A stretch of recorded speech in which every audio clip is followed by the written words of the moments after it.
अविनाश जी बताएं सर अपना पसंदीदा share. Good morning Anil ji, good morning Neha. देखिए मेरा जो पसंदीदा स्टॉक है वो इलेक्ट्रॉनिक्स का एक दिग्गज प्लेयर है भारत इलेक्ट्रॉनिक्स। नंबर्स अभी भी चौथी तिमाही के आए नहीं है, लेकिन मुझे लगता है कि चौथा क्वार्टर काफी स्ट्रांग रहेगा। पिछले साल कंपनी ने करीबन 5,350 करोड़ का मुनाफा किया था। इस साल हमको लगता है कि 6,000 करोड़ के ऊपर का मुनाफा आना चाहिए। और जिस प्रकार की ऑर्डर बुक है, करीबन 70-75,000 की ऑर्डर बुक है, बैलेंस शीट बिल्कुल नेट कैश पॉजिटिव है। और कहीं न कहीं हमको लगता है कि आने वाला साल भी इनके लिए अच्छा रहेगा, क्योंकि काफ़ी बड़े ऑर्डर्स आने की अपेक्षा रहेगी। तो मुझे लगता है कि not only medium term but even short term के लिए खरीदने लायक स्टॉक है। अगले 6 से 12 महीने का हमारा मानना है करीबन 470-480 का नियर टर्म का टारगेट बनता है। तो ये पोर्टफोलियो स्टॉक है, तो ज़रूर डिफेंस एक अच्छा थीम है ऐसे बाज़ार में जब मार्केट काफ़ी वोलेटाइल है, तो मुझे लगता है यहाँ पे पैसा निवेश करना चाहिए। 475, 480 in the next 8 to 12 months. हाँ सर, मॉर्निंग। एक बार डॉक्टर रेड्डीज पर अपनी राय दें। एचएसबीसी तो पॉजिटिव लग रहा है, 1480 के बड़े टारगेट्स भी बता रहे हैं। आपका क्या व्यू है सर?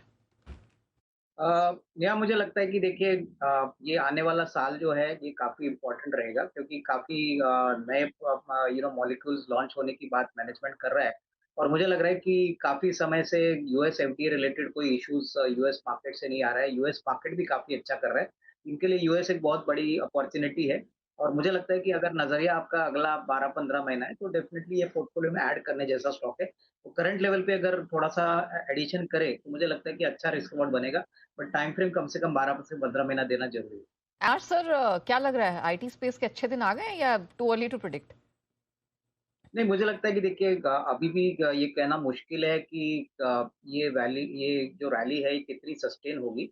बट एक बात क्लियर है कि लोअर लेवल पे स्टॉक्स बॉटम आउट हो चुके हैं, और होपफुली मुझे लगता है कि सितंबर के बाद जो नंबर्स आएँगे वो मेरे ख्याल से थोड़ा-सा ग्रोथ ज़्यादा दिखाएँगे। क्लियरली जियोपॉलिटिकल सिचुएशन अगर जल्दी सेटल होता है और यूएस से ऑर्डर विन्स वापस आते हैं, तो मुझे लगता है कि गिने-चुने स्टॉक्स हैं जैसे कि इन्फोसिस है, परसिस्टेंट है, कोफॉर्ज है। मुझे लगता है कि ये ऐसे स्टॉक्स हैं जहाँ पे कोर नंबर्स काफ़ी अच्छे हैं। अप्रैल टू जून का क्वार्टर भी अच्छा आएगा, तो कहीं न कहीं थोड़ा वैल्यू पिक आप कर सकते हो, लेकिन नज़रिया साल भर का रखें। ऑलराइट।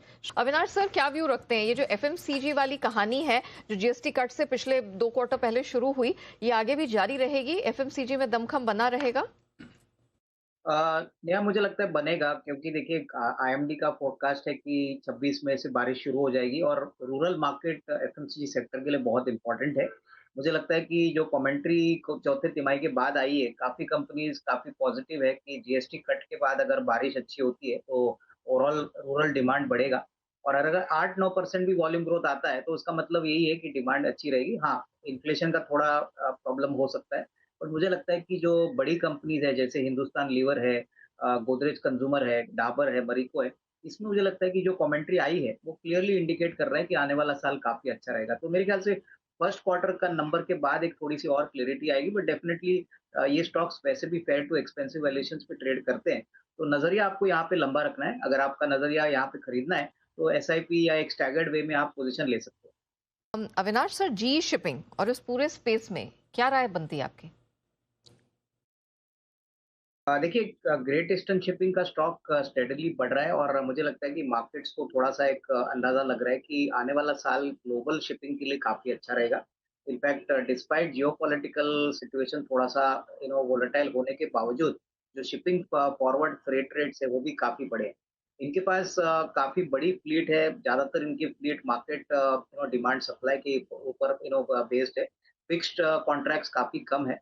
तो लग रहा है कि डेफ़िनेटली जो मार्जिन्स है इस साल काफ़ी अच्छे आएँगे। इनफैक्ट उसी कारण से थोड़ी-सी तेज़ी दिख रही है। मेरे ख़्याल से जिनके पास है वो होल्ड करें।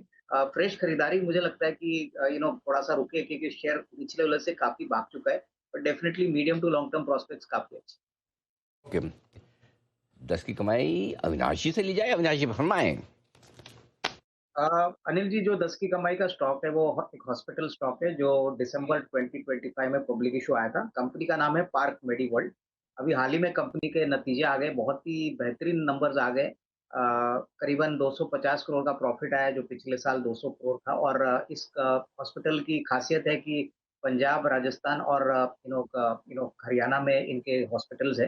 करीबन 3,800 बेड की कैपेसिटी अभी है, और 1,000 बेड्स ऐड करने वाले हैं। तो मुझे लगता है कि अगले साल कम से कम 325-330 करोड़ का मुनाफा आना चाहिए। और जिस प्रकार से अभी मैनेजमेंट की कमेंट्री आई है, डेफिनेटली मैनेजमेंट काफी पॉजिटिव है बेड कैपेसिटी एडिशंस के लिए as well as margin improvement sir के लिए। सॉरी टू इंटरप्ट यू, एक बार आप स्टॉक का नाम बताएंगे? Park Mediworld. Perfect, please continue sir.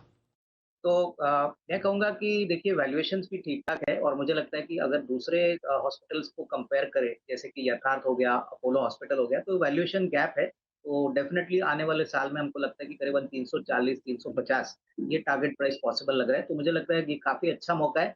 Result के बाद स्टॉक थोड़ा करेक्ट हो चुका है, तो यहाँ पे डेफिनिटली साल भर के लिए 340-350 का टारगेट है।